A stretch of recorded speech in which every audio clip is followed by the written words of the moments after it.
Right, in the process of replacing the starter motor on the Fisher Spyder. It has an A-series mini engine in it.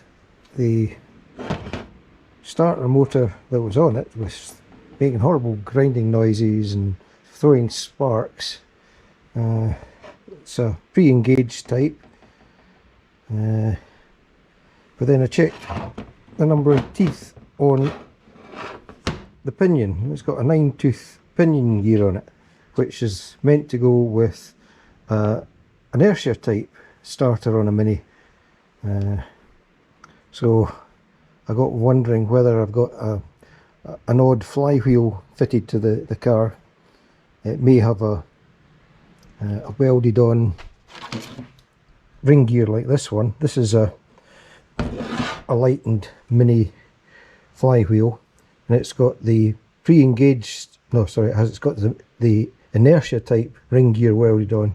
So I was wondering whether my car has got the inertia gear welded on, and somehow they managed to get a 9-tooth pinion starter motor for it, a pre-engaged type, because I've purchased a fancy high torque geared starter, and it's got the 11-tooth for the pre-engaged on it.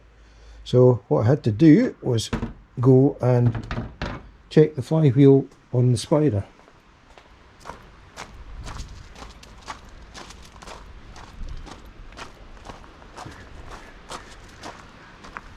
So take the clutch cover off and check the number of teeth on there. So I marked every 10 teeth and counted them up, and lo and behold, it's a 129 tooth, which is correct for the pre-engaged starter. So it's had the wrong starter fitted, which explains why I've got bits of shrapnel inside the bell housing, because I did make some horrible noises at times.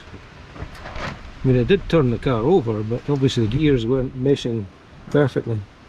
The ring gears looks okay. It doesn't look like it's damaged the ring gear at all. But that explains a lot of the noise.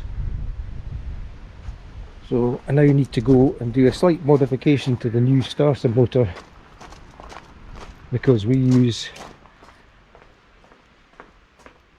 the bottom through bolt, that one there, the bottom through bolt. We did a slightly longer one that goes right through, because we have a bracket on the outside of this that is held on with this nut on the end. So this threads into the housing for the flywheel, and then passes right through, and on the other side is the bracket for the throttle return spring and the throttle cable. So I need to measure the length of this, measure the flange, see what length this needs to be, because it can't be too long, because it hits on part of the housing that juts out, so it just fits in the gap, and then this thin lock nut goes on, or this thin nut goes on.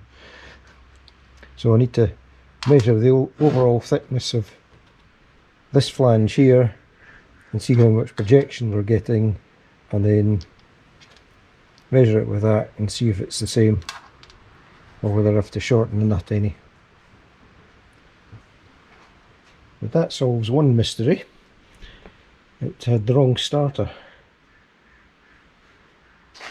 I've marked this one so I don't go and fit it to a pre-engaged mini and wonder why it's making a noise. It was chucking sparks out when you cranked it over. I don't know where the sparks were coming from, but you can see there's shards of metal sticking to the magnets.